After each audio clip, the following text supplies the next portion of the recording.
Números capítulo 33, recapitulação da jornada de Israel. Este é o percurso que os israelitas fizeram quando saíram do Egito, organizados segundo suas divisões, sob a liderança de Moisés e Arão. Por ordem do Senhor, Moisés guardou um registro escrito de seu progresso. Estas são as etapas da jornada, identificadas pelos lugares onde pararam ao longo do caminho. Os israelitas partiram da cidade de Ramsés no 15º dia do primeiro mês, na manhã seguinte à primeira celebração da Páscoa. Partiram triunfantemente à vista de todos os egípcios. Enquanto isso, os egípcios sepultavam o filho mais velho de suas famílias que o Senhor havia ferido mortalmente na noite anterior. Naquela noite, o Senhor derrotou os deuses do Egito com grandes atos de julgamento. Depois de partirem de Ramsés, os israelitas acamparam em Sucote. Saíram de Sucote e acamparam em Etã, à beira do deserto. Saíram de Etã e voltaram para Pi-Hairote, de frente para Baal-Zefon, e acamparam perto de Midigol.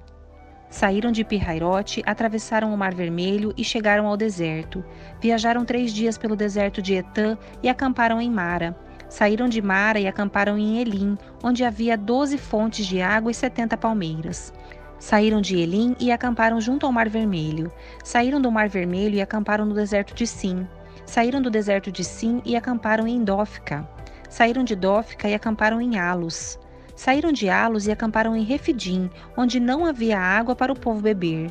Saíram de Refidim e acamparam no deserto de Sinai. Saíram do deserto do Sinai e acamparam em Quibrote-Hataavá. Saíram de Quibrote-Hataavá e acamparam em Hazerote. Saíram de Hazerote e acamparam em Ritimá. Saíram de Ritimá e acamparam em Rimon-Pérez. Saíram de Rimon-Pérez e acamparam em Líbna. Saíram de Líbna e acamparam em Rissa. Saíram de Rissa e acamparam em Quelata. Saíram de Quelata e acamparam no Monte Séfir. Saíram do Monte Séfir e acamparam em Harada. Saíram de Harada e acamparam em Maquelote. Saíram de Maquelote e acamparam em Taate. Saíram de Taate e acamparam em Terá. Saíram de Terá e acamparam em Mítica. Saíram de Mítica e acamparam em Rasmona. Saíram de Rasmona e acamparam em Moserote. Saíram de Moserote e acamparam em Bene-Jaacã. Saíram de Bene-Jaacã e acamparam em Horge de Gade. Saíram de Horge de Gade e acamparam em Jotibatá. Saíram de Jotibatá e acamparam em Abrona. Saíram de Abrona e acamparam em Ezion-Geber. Saíram de Ezion-Geber e acamparam em Cádiz, no deserto de Zim. Saíram de Cádiz e acamparam no Monte Or, na fronteira de Edom. Enquanto estavam ao pé do Monte Or, por ordem do Senhor, o sacerdote Arão subiu ao monte e morreu ali. Isso aconteceu no 1º dia do 5º mês, 40 anos depois que Israel saiu do Egito. Arão tinha 123 anos quando morreu no Monte Or. O rei cananeu Arade, que vivia no Neguebe, na terra de Canaã, soube que os israelitas se aproximavam de sua terra. Saíram do Monte Or e acamparam em Zalmona. Saíram de Zalmona e acamparam em Punom. Saíram de Punom e acamparam em Obote. Saíram de Obote e acamparam em Ijé-Abarim, na fronteira de Moabe. Saíram de Ijé-Abarim e acamparam em Dibon-Gade. Saíram de Dibon-Gade e acamparam em Almon de Blataim. Saíram de Almon de Blataim e acamparam nos montes de Abarim, perto do Monte Nebo. Saíram dos montes de Abarim e acamparam nas campinas de Moabe, junto ao rio Jordão, do lado oposto de Jericó. Junto ao rio Jordão, acamparam desde Bet-Gesimone até Abel-Sitim, nas campinas de Moabe. Enquanto estavam acampados perto do rio Jordão, nas campinas de Moabe, do lado oposto de Jericó, o Senhor disse a Moisés: dê as seguintes instruções ao povo de Israel.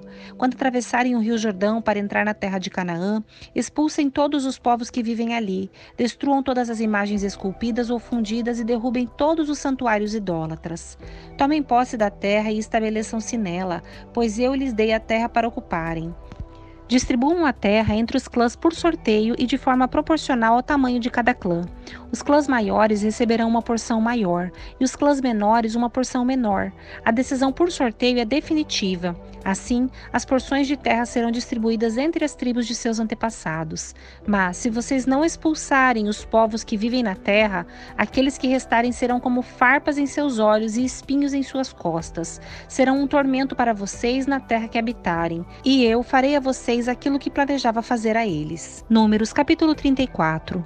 As fronteiras da terra. Então o Senhor disse a Moisés: Dê as seguintes instruções ao povo de Israel: quando entrarem na terra de Canaã, que eu lhes dou como sua propriedade especial, estas são as fronteiras. A região sul se estenderá desde o deserto de Zin, ao longo da divisa com Edom. A fronteira sul começará no leste, na extremidade do Mar Morto.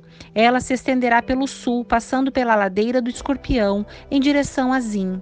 Seu extremo ao sul será Cades Barneia, de onde seguirá até Azaradar e de lá até Asmon. De Asmon, a fronteira fará uma curva em direção ao ribeiro do Egito e terminará no Mar Mediterrâneo. A fronteira oeste será o litoral do Mar Mediterrâneo.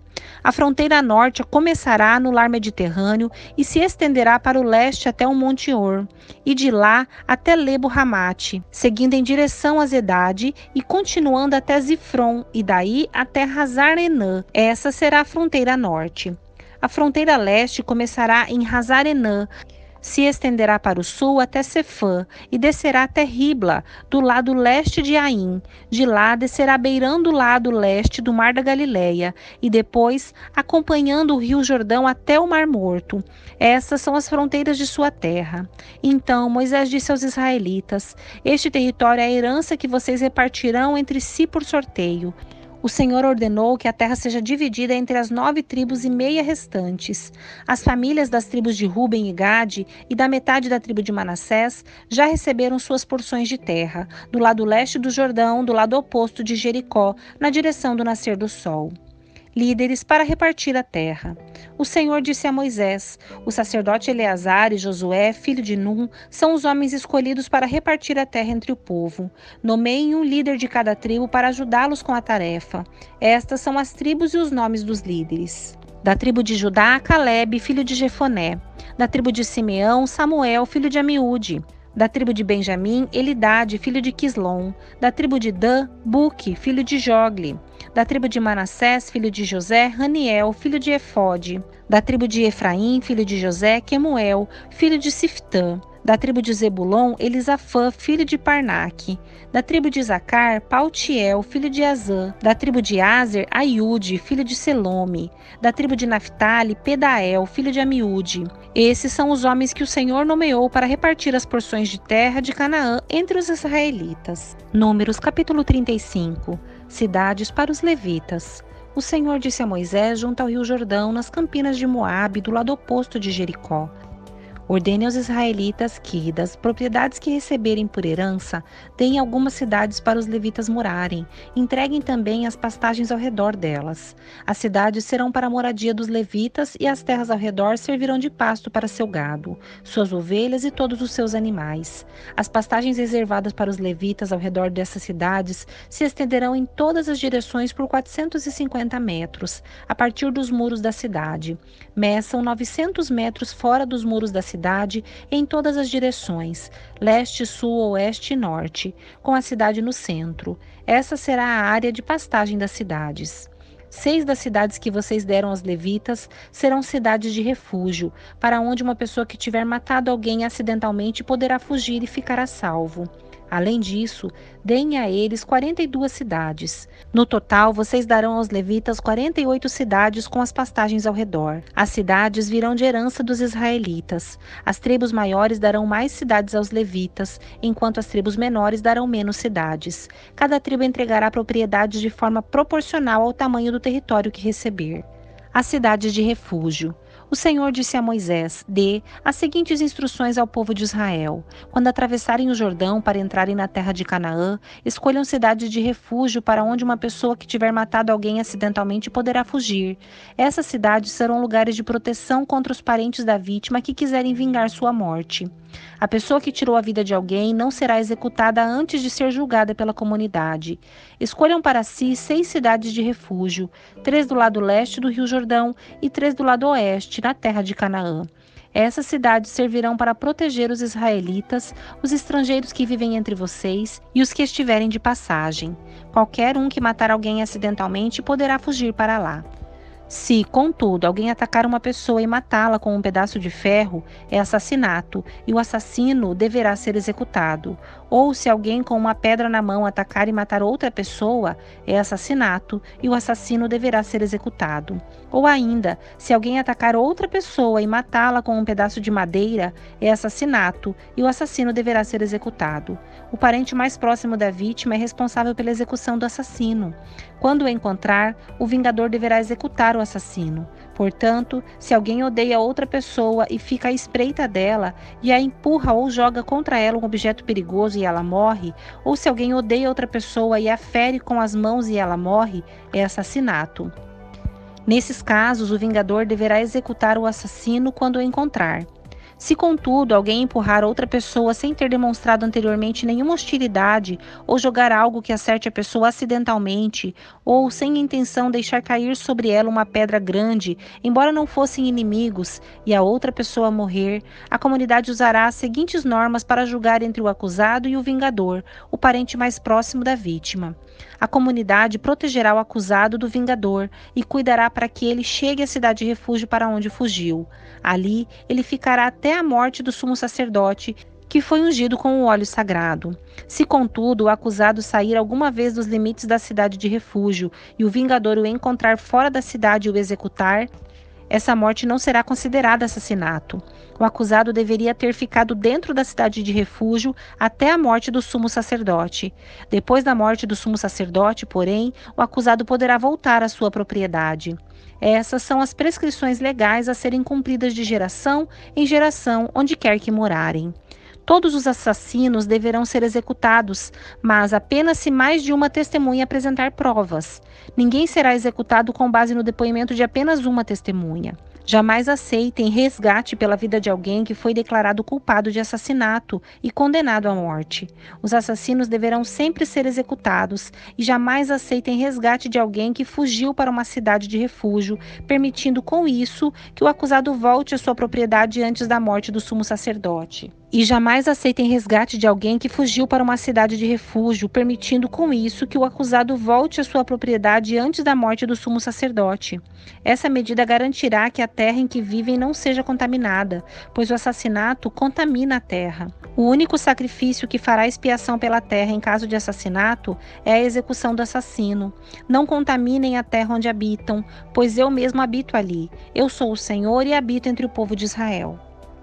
Números capítulo 36. Mulheres que herdam propriedades. Os chefes das famílias do clã de Gileade, descendentes de Maquir, filho de Manassés, filho de José, apresentaram uma petição a Moisés e aos líderes de Israel, os chefes das famílias.